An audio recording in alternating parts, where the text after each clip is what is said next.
Dude, did you order... The new iPhone 17 Pro? Got it from Verizon, the best 5G network in America. I never looked so good. You look the same. But with this camera, everything looks better, especially me. You haven't changed your hair in 15 years. Selfies? Check, please. New and existing customers can get the new iPhone 17 Pro, designed to be the most powerful iPhone ever. With eligible phone trade-in and unlimited ultimate. Any condition guaranteed. Best 5G source root metrics data, United States, 1H 2025. All rights reserved. Trade-in and additional terms apply for all offers. See Verizon.com for details. Only Boost Mobile. Boost Mobile. We'll give you a free year of service. Free year? When you buy a new 5G phone. New 5G phone? Enough. But I'm your hype man. When you purchase an eligible device, you get $25 off every month for 12 months with credits totaling 1 year of free service. Taxes extra for the device and service plan. Online only. When you think of skyrocketing brands like Aloe, Allbirds, or Skims, it's easy to credit their success to great products, sleek branding, and brilliant marketing. But here's the overlooked secret. The real magic lies in the engine behind the scenes, the business powering their business. For millions of brands, that engine is Shopify, making selling seamless for them and shopping effortless for us. Upgrade your business and get the same checkout Aloe Yoga uses. Sign up for your $1 per month trial period at shopify.com/retail, all lowercase. Go to shopify.com/retail to upgrade your selling today. Shopify.com/retail. The old adage goes, it isn't what you say, it's how you say it. Because to truly make an impact, you need to set an example. You need to take the lead. You need to adapt to whatever comes your way. And when you're that driven, you drive an equally determined vehicle, the Range Rover Sport. Blending power, poise, and performance, it was designed to make an impact. With a dynamic drive, refined comfort, and innovations like cabin air purification and active noise cancellation, the Range Rover Sport is built to be as uncompromising as you. Explore Range Rover Sport at rangerover.com/US/sport. Hey folks, it's Mark Marin from WTF. Today I want to talk to you about Boost Mobile, offering reliable nationwide coverage backed by a 30-day money-back guarantee. Love your service or get your money back, no questions asked. Boost Mobile offers the coverage, network speed, and service you're used to, but at more affordable prices. Why pay more if you don't have to? You can get an unlimited plan for $25 a month that will never increase in price, ever. No price hikes, no multi-line requirements, no stress.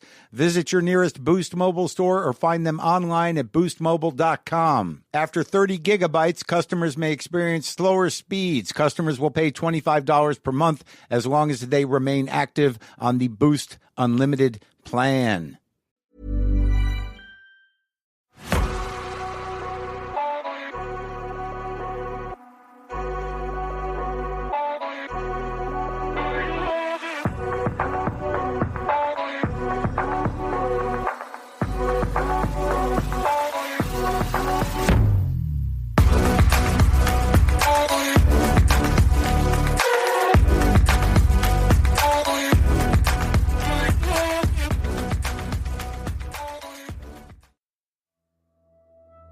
Hello, I'm Sarah.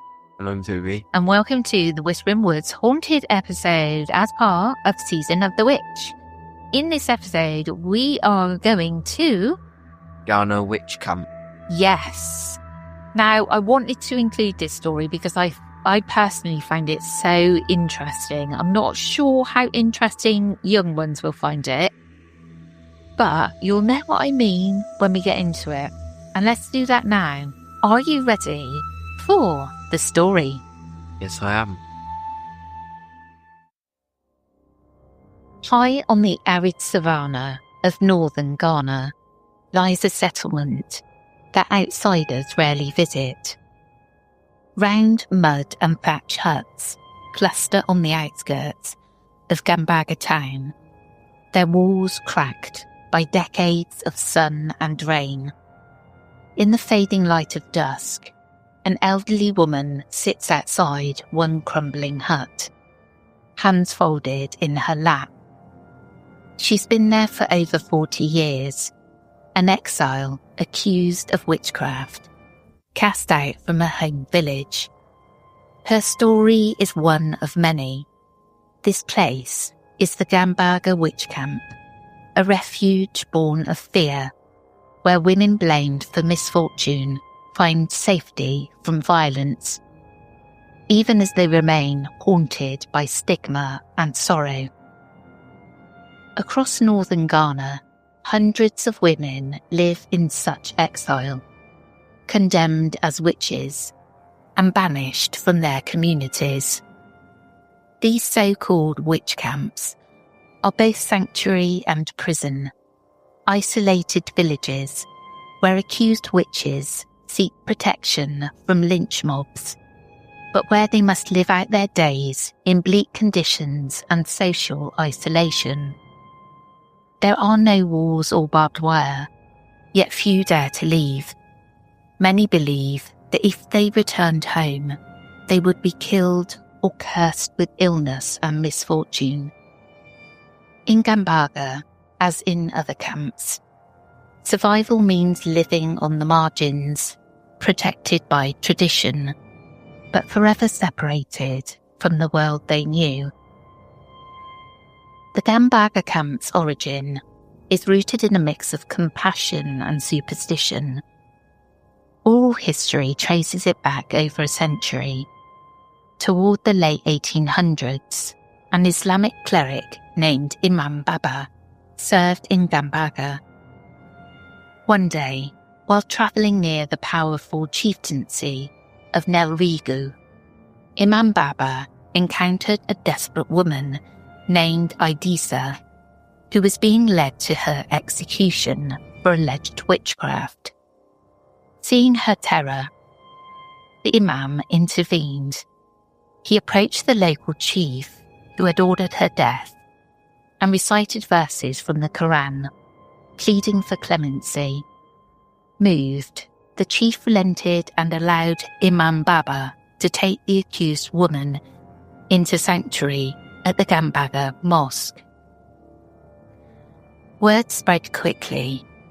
Before long, any woman in the region facing execution for witchcraft would flee to Gambaga and seek the Imam's protection. The mosque became a haven for the persecuted. It's said that Imam Baba made each woman swear on the Quran to behave and renounce any evil.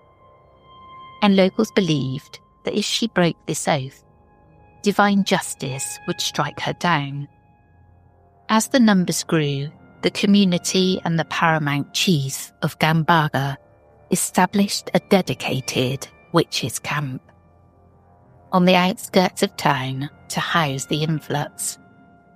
In time, administrative authority over the camp shifted from the Imam to the chief of Gambaga. To this day, the Gambaga chief and his elders act as wardens of the camp, claiming custody over its inhabitants. For the accused witches, Gambaga offered an alternative to death. Village chiefs in the north had long seen witchcraft as a dangerous taboo, something that had to be expelled or eradicated to protect the community. By creating isolated sanctuaries like Gambaga and several others that followed, local leaders found a solution.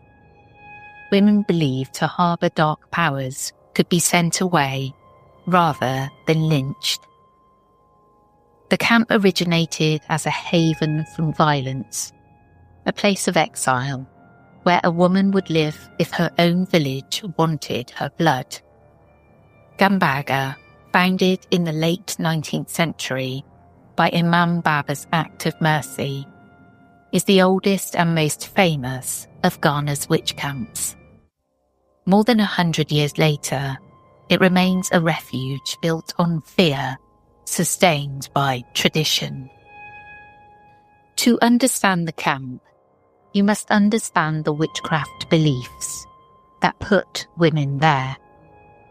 In many Ghanaian villages, misfortune is rarely seen as random chance. Tragedy is often attributed to unseen spiritual forces. When a child falls ill, when crops wither, or when death strikes unexpectedly, Villagers suspect witchcraft is to blame. The supposed culprit is often an older woman on the social margins. Widows and women without sons or powerful family are especially vulnerable, as they lack protectors in a patriarchal society. People believe that witchcraft itself is not evil, but witchcraft in the hands of a woman is evil. They think men use it for good and women for harm, observes Professor John Azuma, a Ghanaian researcher who has supported survivors. In this deeply patriarchal worldview, a woman's misfortune or mere difference can paint a target on her back. Accusations often defy logic. A moment of grief can be weaponized into a lifetime of banishment.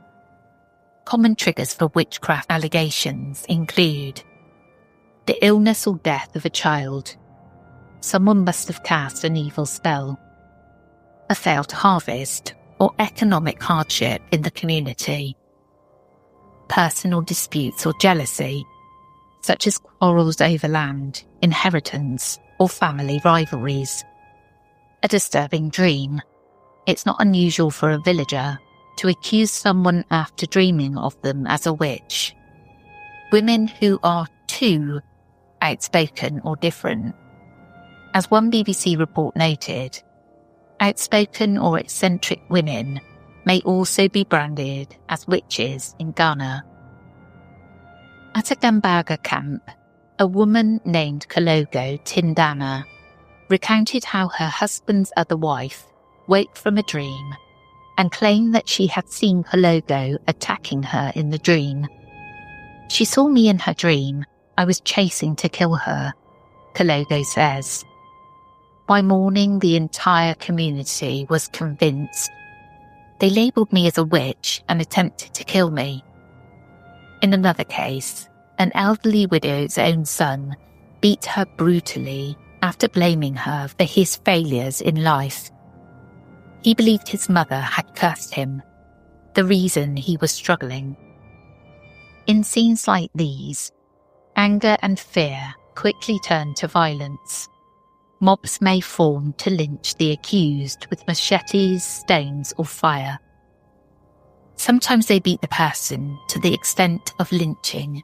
It's barbaric, says Abbas Yakuba, a regional human rights officer. Even a strange stare or an offhand remark can spark suspicion in some communities. Once rumours swirl, the accused cannot risk staying home. Escape becomes the only chance at survival. Behind these accusations lie long-standing superstitions about what witches supposedly do. In Ghana's folklore, as in many parts of West Africa, witches are believed to wield supernatural powers to harm others. They are thought to operate at night, conducting secret rituals and flying unseen through the dark. Locals say witches sometimes take the shape of animals, a bird, a cat, to stalk their prey. They are blamed for possessing souls, inflicting mysterious illnesses, and even causing deaths by cursing their victims. Some believe witches emit a phosphorescent light, glowing like fireflies, or even walk upside down, traversing the village in a ghostly inversion of normal life. These vivid legends, passed down through generations, create a climate of fear. In reality, many accused women are simply elderly and ailing, their eyes bloodshot from years of cooking over smoky fires. Yet even such natural signs of aging are interpreted as marks of the witch. It's a cruel irony that the very symptoms of hardship and poverty can be seen as proof of dark magic. The camp consists of about 25 mud huts scattered on a sun-baked plain. sheltering roughly 100 accused witches at any time. Living conditions are extremely basic. There is no electricity, no running water, and no healthcare facility on site. Women sleep on dirt floors or thin mats. When rain pours, the thatch roofs often leak, leaving puddles on the mud floor. Food is scarce. The inhabitants survive on meagre donations from churches, NGOs, or the kindness of visitors. Clean water must be fetched in buckets, sometimes from miles away, unless a charity has installed a borehole. Sanitation is rudimentary, contributing to illnesses that often go untreated. For all its hardships, the camp offers something precious: safety. Here, the women no longer fear being attacked by neighbours or relatives. Life at the camp here is far better for me than to be sent back to my community, where they were trying to kill me, says Dimwak Kombiak, an elderly blind woman who found refuge at Gambaga. Many residents echo this sentiment. They call Gambaga a safe haven, praising the local chiefs for accepting them when their own families turned them out. The camp functions under the protection and strict authority of the Gambaga chief and his sub-chief caretaker. The chief's power is absolute here. He provides the women a place on his land and promises the surrounding community that the witches' powers have been contained. In return, each woman must pay for his protection. Traditionally, new arrivals offer gifts or a fee, often the equivalent of a few chickens or goats. If penniless, she will repay with her labour, working in the chief's fields, fetching water, or performing other tasks. Effectively, the women become indentured to the camp's hierarchy, dependent on the chief's goodwill to remain in the only shelter available to them. Over the years, outside organisations have tried to improve conditions.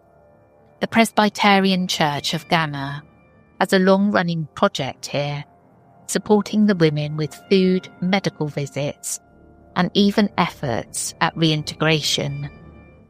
Thanks to such interventions, Gambaga now has a few water pumps and better shelters than decades ago. Yet the women remain traumatised and isolated. Many arrived after surviving brutal violence, broken bones, deep gashes, even blinded eyes from attacks back home. In the camp, they form a fragile community of survivors. They cook together over open fires, share stories of what happened to them, and tentatively rebuild a semblance of normal life in exile. Children and grandchildren sometimes accompany the banished women, growing up as outcasts known as witches' children. These youngsters face bullying and stigma, even at school. For the elderly inmates, daily life is slow and repetitive. Sweep the yard, tend a small garden patch or a few chickens, if they have any, and wait for visitors or aid distributions. Despite the hardship, there is a sense of solidarity among the women. They have all endured the same ordeal of accusation and flight. In this camp of supposed witches, they call each other sisters. Life in Gambaga Witch Camp is governed by ritual and belief. Entry into the camp often begins with an ordeal to determine the accused's guilt or innocence in the spiritual realm.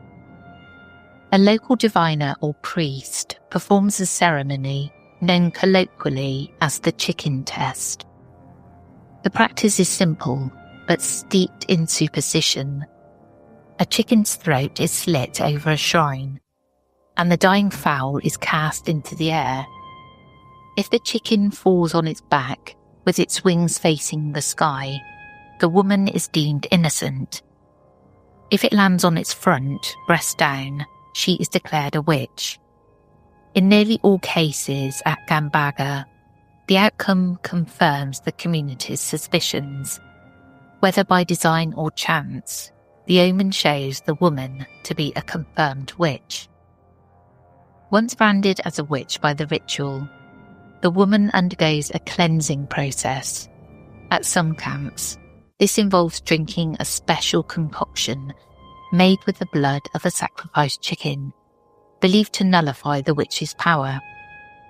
In Gambaga's early days, under Imam Baba, new arrivals were made to swear on the Quran that they would not practice sorcery under threat of divine punishment.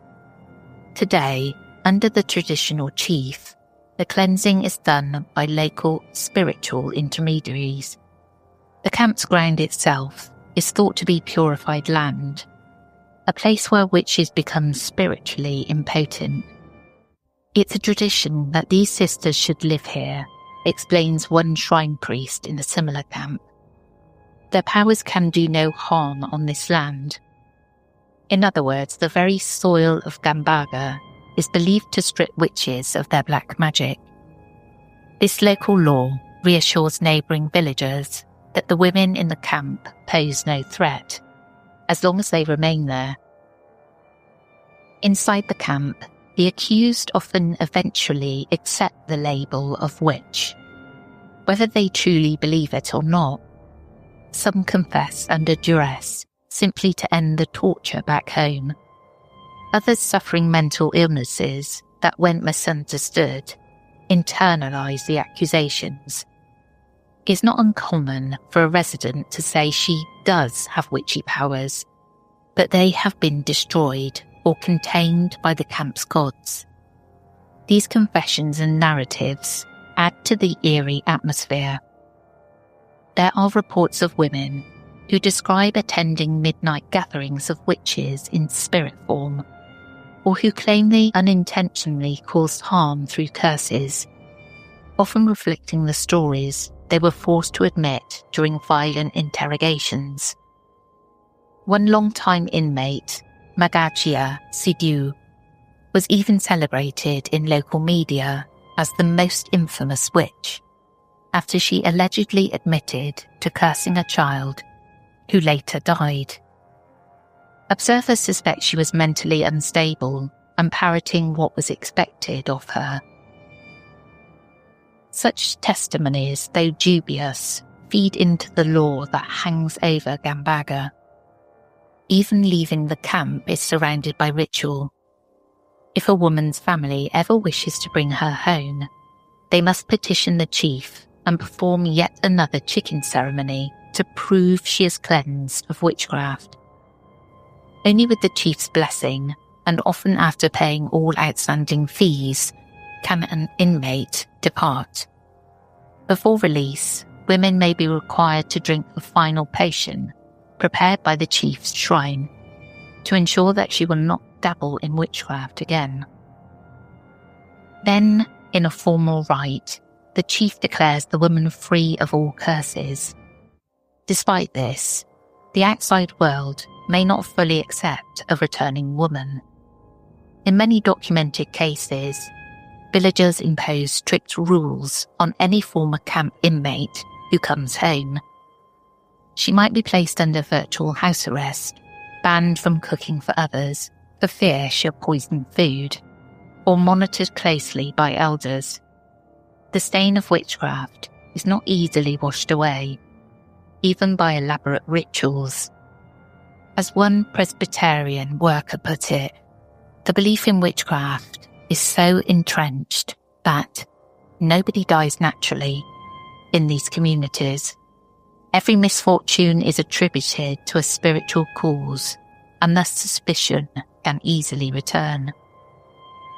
Many women end up back at the camp after failed attempts at reintegration, finding that the curse on their name has not been lifted in the minds of their people. While Gambaga Witch Camp provides a measure of safety, It exists as a stark symbol of society's failure, a place where fear and superstition have displaced justice. Human rights observers note that these camps operate in a grey zone. The chiefs who run them often exploit the women's labour and siphon off aid for their own benefit. These are not safe havens. They are places where society has abandoned its most vulnerable, says Professor Azuma, underscoring that the camps thrive on the very beliefs that cause the abuse. The Gambaga chief, for instance, has little incentive to dispel witchcraft fears. His status and income are enhanced by the camp's existence. As long as villagers believe in witches, the outcasts will keep arriving, and the chief's role as their protector remains secure. It's a delicate and troubling arrangement. The camp's inmates are simultaneously protected and perpetually branded. Ghana today is grappling with this reality. The continued existence of witch camps has sparked national and international outcry. In recent years, a tragic incident brought new attention to the issue. In 2020, a 90-year-old woman named Aku Dente was accused of witchcraft in Ghana and lynched by a mob in broad daylight. A video of the killing horrified the nation and became a symbol of the deadly consequences of witch hysteria. Since then, campaigns have grown to dismantle the camps and end the practice of witch accusations altogether. The Ghanaian government has debated a landmark anti-witchcraft bill, which would criminalise accusing someone of witchcraft and punish those who invoke sorcery to instigate violence. If passed, the law would also mandate support for reintegrating women who've been banished, enabling them to return home safely. As of 2025, the bill is under deliberation, reflecting a society at a crossroads between tradition and human rights. Dude, did you order... The new iPhone 17 Pro? Got it from Verizon, the best 5G network in America. I've never looked so good. You look the same. But with this camera, everything looks better, especially me. You haven't changed your hair in 15 years. Selfies? Check, please. New and existing customers can get the new iPhone 17 Pro, designed to be the most powerful iPhone ever. With eligible phone trade-in and unlimited ultimate. Any condition guaranteed. Best 5G source root metrics data, United States, 1H 2025. All rights reserved. Trade-in and additional terms apply for all offers. See Verizon.com for details. The old adage goes, it isn't what you say, it's how you say it. Because to truly make an impact, you need to set an example. You need to take the lead. You need to adapt to whatever comes your way. And when you're that driven, you drive an equally determined vehicle, the Range Rover Sport. Blending power, poise, and performance, it was designed to make an impact. With a dynamic drive, refined comfort, and innovations like cabin air purification and active noise cancellation, the Range Rover Sport is built to be as uncompromising as you. Explore Range Rover Sport at rangerover.com/US/sport. Did you find that interesting? Yeah. I can't believe that those places still exist. What, like, there's witches in there now?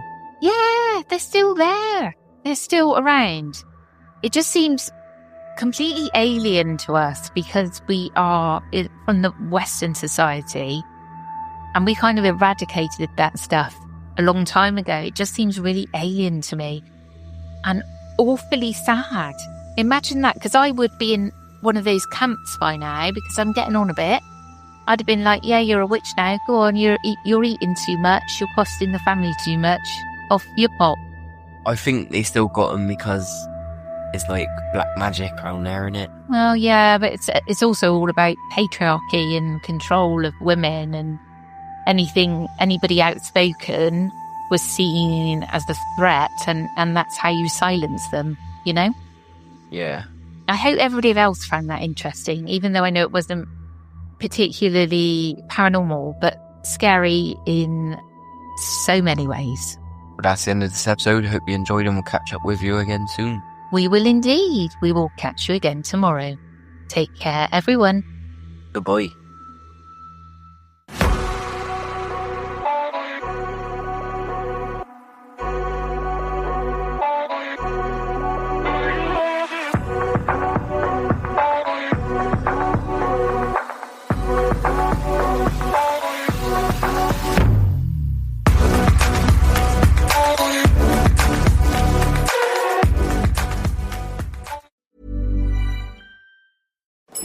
Dude, did you order... The new iPhone 17 Pro? Got it from Verizon, the best 5G network in America. I've never looked so good. You look the same. But with this camera, everything looks better, especially me. You haven't changed your hair in 15 years. Selfies? Check, please. New and existing customers can get the new iPhone 17 Pro, designed to be the most powerful iPhone ever. With eligible phone trade-in and unlimited ultimate. Any condition guaranteed. Best 5G source root metrics data, United States 1H 2025. All rights reserved. Trade-in and additional terms apply for all offers. See Verizon.com for details. Trimble is the technology company that connects your physical and digital worlds, so industries like transportation and geospatial can get hard work done faster than ever. Every day brings new challenges, decisions, adjustments, real-time moments that matter. With Trimble on your team, you're in command of purpose-built tech ecosystems and connected solutions that keep work flowing end to end. Turn data points into decision points, deadlines into finish lines, and possibilities into profits. Check out what Trimble can do for you at Trimble.com. Because with Trimble, you can act smarter, move faster, and lead with confidence. Trimble, confidence at every turn. Only Boost Mobile. Boost Mobile. We'll give you a free year of service. Free year? When you buy a new 5G phone. New 5G phone? Enough. But I'm your hype man. When you purchase an eligible device, you get $25 off every month for 12 months with credits totaling 1 year of free service. Taxes extra for the device and service plan. Online only.